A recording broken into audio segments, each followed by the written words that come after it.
Buen día, gracias por unirse y acompañarnos en otra transmisión de Alcaldes de México. Es lunes 7 de diciembre, avanza el último mes de este 2020, un año inédito, crítico, trágico para muchas familias. La emergencia sanitaria por COVID-19 cambió la vida de las personas, de las localidades y de los países en general. La economía, que ya venía estancándose por el cierre de actividades derivado de la pandemia, cayó en forma mucho más pronunciada, tanto pues que el Banco Mundial estima que este año cerrará con una caída de aproximadamente 10% en el PIB nacional. Y aunque cada vez hay indicios más claros respecto al éxito de una vacuna, la realidad es que no hay certeza de en qué momento llegarán a México las dosis necesarias para inocular al suficiente número de personas que permita asegurar que la economía puede reactivarse plenamente sin caer en una crisis de salud. La zona no se ha visto exenta de lo que ha ocurrido, de los impactos que ha tenido a nivel nacional. Es una zona particular, como tú has manifestado.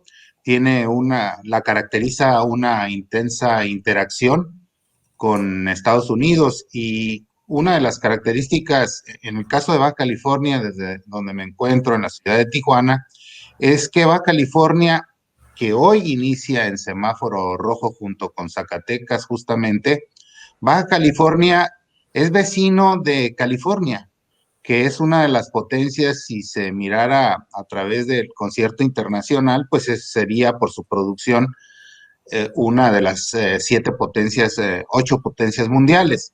Entonces, la interacción que tiene Baja California con California es distinta que la que tienen otros estados del sur de Estados Unidos con los otros cinco estados del norte mexicano. Pero bueno, según veamos, digamos, tengamos el foco de nuestra mirada en la frontera, podemos ver que es un punto, puede ser una línea divisoria, si es, como para, es mucho, es decir, un punto de contacto, pero también de diferencia, y también puede ser desde una mirada, desde otra mirada, un punto de intensa interacción. Y la pandemia del COVID-19 nos está dejando ver que que es válida, digamos, la visión de la zona fronteriza como una zona de intensa interacción. Como sabemos, Estados Unidos, por desgracia, es uno de los países, o es el país en donde más decesos han ocurrido y donde el número de contagiados es altísimo. Y entonces esto ha repercutido necesariamente en Baja California y en el resto de los estados del norte. ¿Por qué? Porque gran parte de la actividad cotidiana de los que vivimos en México se desarrolla en Estados Unidos. Estamos hablando de una población que se ha calculado como entre 50 y 60,000 personas que diariamente pasan a trabajar o a estudiar a Estados Unidos.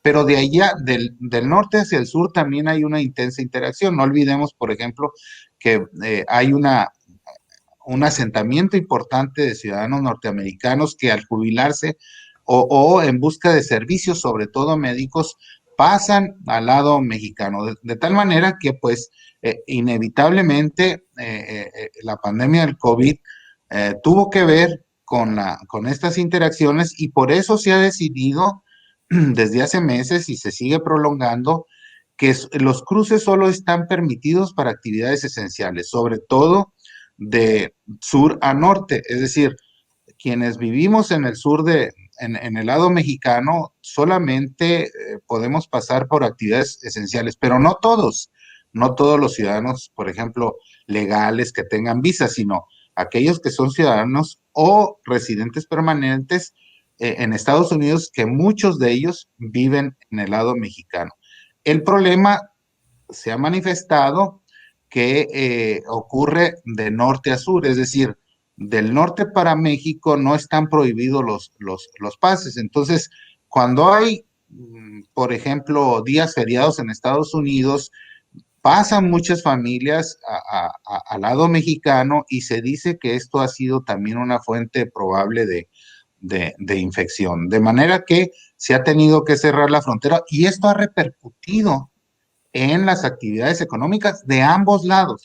Pues todas las decisiones que se toman a miles de kilómetros, ya sea en Washington o en la Ciudad de México, repercuten en la frontera norte, porque además es la frontera más grande del mundo occidental, más de 3.500 kilómetros, como sabemos, y entonces, pues sí hay mucha expectativa de lo que sucederá. Por un lado, como bien anotabas, pues en términos de la pandemia, pues fue las repercusiones ahí están, pese a que el gobernador, por ejemplo, de California sí tuvo una actitud mucho más clara respecto a cómo enfrentar la pandemia. Sin embargo, bueno, también California fue uno de los estados pues con altos niveles de contagios y de muertes, desgraciadamente sí.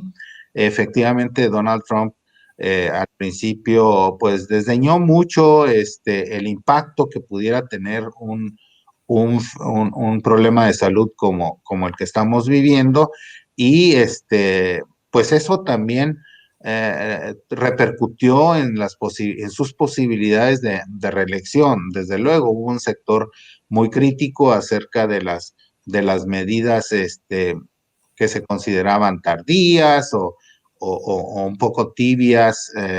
Él nunca estuvo a favor de cerrar, por ejemplo, totalmente la economía. Pensaba que las repercusiones podrían ser más graves si cerraba que lo que generaría estando semiabiertas como sucedió. Y bueno, ahí están los costos, más de 1 millón de contagiados, eh, más de 200,000 muertos, que es uno de los países con los más altos niveles de mortalidad. En gran parte la expectativa está puesta hacia mediados de año con la probabilidad de esta aplicación masiva, tanto en el lado norteamericano como mexicano, de las vacunas contra el COVID. Yo creo que si esto es así, estaríamos despresurizando muchísimo las circunstancias que vivimos en la frontera, ¿no? Ya se ha anunciado, por ejemplo, que esta semana, mediados de semana, llega la vacuna a áreas como San Diego, a California, y que se empieza a aplicar en un programa intensivo, lo cual es una gran noticia. Las repercusiones, nos dicen los especialistas, los epidemiólogos, no serán en la primera semana, pero están previendo que hacia mitad de año próximo podamos haber contenido las aristas más fuertes de la pandemia, lo mismo en México, y eso será muy sano para reactivar la vida económica y productiva de la zona, porque el ciclo, digamos, de la pandemia está en este momento en el punto más alto, desgraciadamente, porque además se cruza con la influenza estacional, ¿no? Es decir, estamos acá en pleno invierno y eso aumenta todos los riesgos, digamos, de enfermedades respiratorias, etcétera, y entonces pues genera un caldo de cultivo ahí especial muy, muy comprometedor. Entonces, esperemos que efectivamente la vacuna se empiece a generalizar y por el otro lado, insisto, es muy probable, va a depender mucho, por ejemplo, la relación de la frontera, eh, los, lo que suceda con los flujos migratorios. Es decir, cómo decida el gobierno de Joe Biden tratar al fenómeno migratorio, si empiezan a llegar de nuevo las caravanas, si abre de alguna manera un poco la política de asilo que cerró Donald Trump definitivamente, y eso obligó a muchos migrantes a quedarse del lado mexicano, o bueno, también se buscaba por parte del gobierno norteamericano desincentivar, digamos, desmotivar que los pobladores de Centroamérica salieran porque pues estaba cerrada la frontera. Sin embargo, es tan difícil la situación en Centroamérica que que muchos deciden salir. Ahora, Joe Biden, al igual que Andrés Manuel López Obrador, ha anunciado una política de inversión en Centroamérica para tratar de contener y de arraigar a los futuros migrantes en sus países. Esto ya lo hizo Joe Biden, ¿no? Que ha dicho que va a invertir en Centroamérica, inversión productiva, para tratar de resolver el tema de la emigración. Vamos a ver, esperemos que sí funcione. Son inversiones que no dan frutos de inmediato. Yo creo que el año que entra, independientemente de que se sigan estos programas, estas inversiones en ambos países, difícilmente tiene repercusiones inmediatas, pero sí a mediano plazo. Entonces, de manera que el reto es enorme para los demócratas. Tienen una buena fórmula. También esto hay que decirlo, entre Joe Biden y Kamala Harris, y este es también un signo de optimismo para cierto sector por las posiciones de la vicepresidenta. Entonces, pues bueno, el reto es enorme. Pues ahí está, seguiremos, pues por supuesto, como muy de cerca y con mucho interés lo que vaya ocurriendo por lo pronto en la definición de la presidencia de Estados Unidos y el impacto que este nuevo gobierno puede tener en las relaciones bilaterales con México, específicamente en esa enorme zona fronteriza que ya nos recordabas de 3.500 kilómetros entre México y Estados Unidos. Muchas gracias por habernos acompañado en esta ocasión, Víctor Espinosa. Agradezco mucho tu tiempo y que nos hayas compartido esta visión desde un punto de la frontera norte. Muchas gracias a ti, Norma, y alcaldes de México, y estamos listos para la ceremonia de aniversario y de premiación de nuestra revista. Mucho éxito. Muchas gracias. Este 9 de diciembre, recuerde, amigos del público, si ustedes son servidores públicos, los esperamos en el 9 de diciembre, este miércoles 9 de diciembre a las 7 de la tarde, para reconocer las buenas prácticas de los municipios en México en distintas áreas de su administración.